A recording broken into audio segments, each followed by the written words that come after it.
La pensée est matérielle. Saison 1, épisode 1. Dit par Émile Berlern, en janvier 2023. La pensée est matérielle. Saison 1, épisode 1. L'innocence d'exister, c'est d'abord l'innocence de sa propre pensée. Par exemple, 3 x 9. Pouvez-vous dire où se situe chacun des mots de la phrase précédente, et leur signification, dans votre mémoire, ainsi que le résultat de la multiplication? Si vous ne le savez pas, d'où viennent-ils et que produisent-ils sur vous, alors qu'ils sont en vous, sans que vous sachiez où? Et vous, ce vous dominant votre pensée et votre corps, vous qui êtes censé penser librement, où vous situez-vous dans votre propre cerveau, afin que cette liberté qui doit être contrôlée par vous le soit effectivement. Le texte qui suit débute une série potentielle sur le fonctionnement de la pensée. Ce serait de la prétention de ma part d'avoir fait cette recherche et de vous en parler si la pensée était quelque chose d'extraordinaire. Mais ça ne l'est pas. L'univers ne fait rien de compliqué, et nous sommes de l'univers. Nous nous embrouillons tout seuls. Les humains sont doués pour ça. Les animaux ne cherchent pas à savoir comment fonctionne leur pensée quand ils en ont une.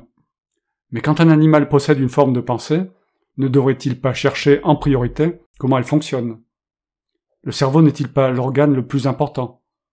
Alors cherchez-vous. Logiquement et méthodiquement. Et si l'on ne sait pas comment fonctionne la pensée, à quoi sert de penser, et surtout d'imaginer qu'on puisse avoir raison envers et contre tout?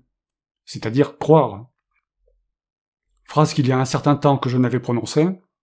Avant de croire à quoi que ce soit, il faut commencer par vérifier que l'on est effectivement libre de penser.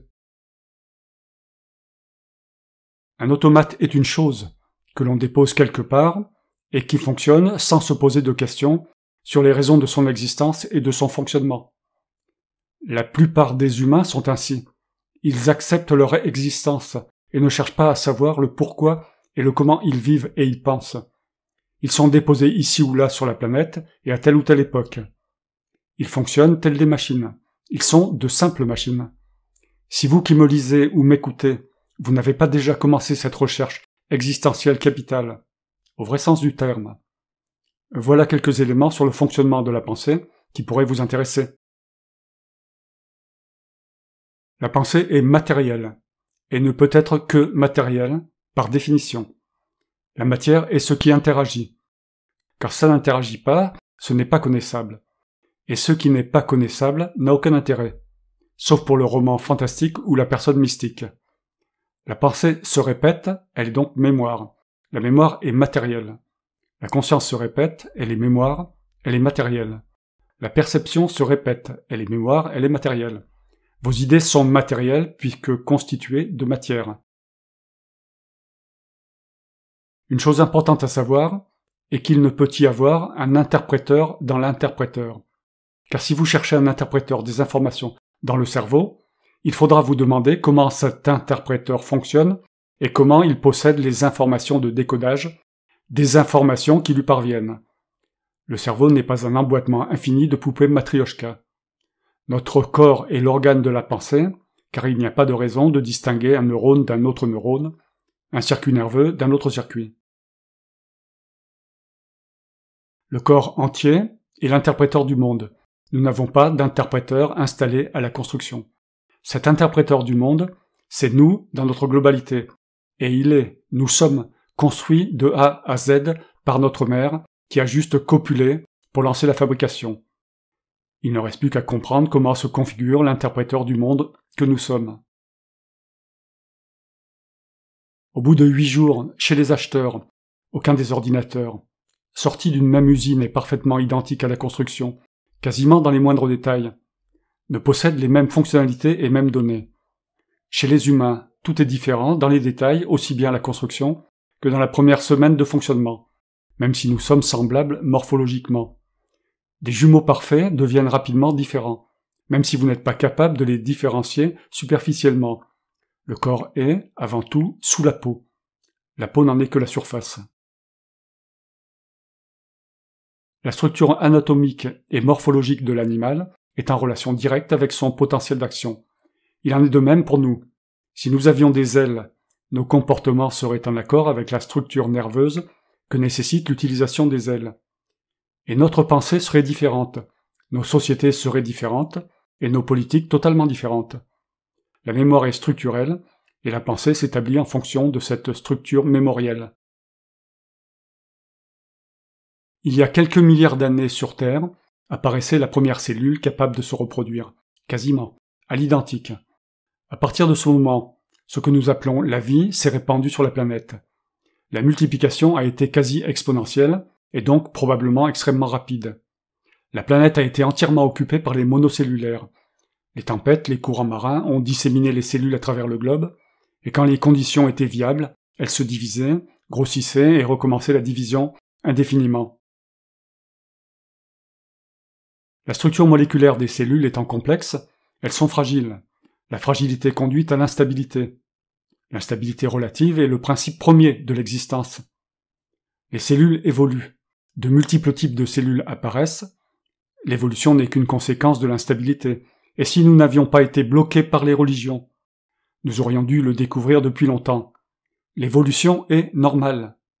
La bonne question est, comment se fait-il que certaines espèces soient plus stables que d'autres?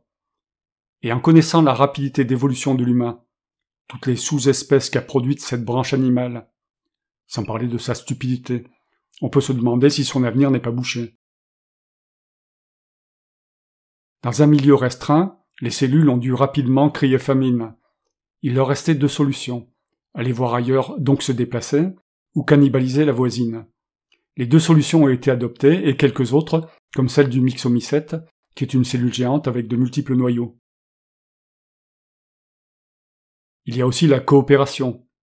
Nous humains, comme tous les multicellulaires, sommes des assemblages de cellules qui ont coopéré pour survivre. Ce n'est pas une coopération raisonnée, c'est une coopération mécanique. En tant que rationaliste, donc matérialiste, je suppose que cette agglomération s'est produite et a prospéré parce que c'était mécaniquement possible. Ce n'est pas une opération divine qui a agencé tous ces multicellulaires qui ont été nos précurseurs. Pour nourrir les cellules au centre d'une masse cellulaire, il faut soit que les cellules se déplacent dans la masse, afin que chacun puisse gagner l'interface, comme les manchots qui se protègent du froid en Antarctique, soit qu'elles soient alimentées par les cellules en périphérie, donc un système de propulsion de la nourriture des bords vers le centre, le futur système sanguin. Pour que l'ensemble qui a besoin de plus de nourriture puisse en trouver, il fallait une sorte de coordination mécanique pour le déplacement. Une flèche que l'ensemble des cellules agglomérées suivait. Ce fut la tête et le système nerveux. Les cellules se sont spécialisées selon leur position. Mais pour conserver les acquis, il fallait un système mémoriel de la morphologie et de l'anatomie du multicellulaire. Ce fut l'ADN, qui représente donc la mémoire structurelle de cet amas matériel, car ce n'est que de la matière. Je suppose qu'il a fallu pas mal de temps, d'innombrables essais et erreurs, avant que la cellule, avec son ADN, produise un multicellulaire sensiblement identique à la génitrice. Que signifie « je me contrôle » ?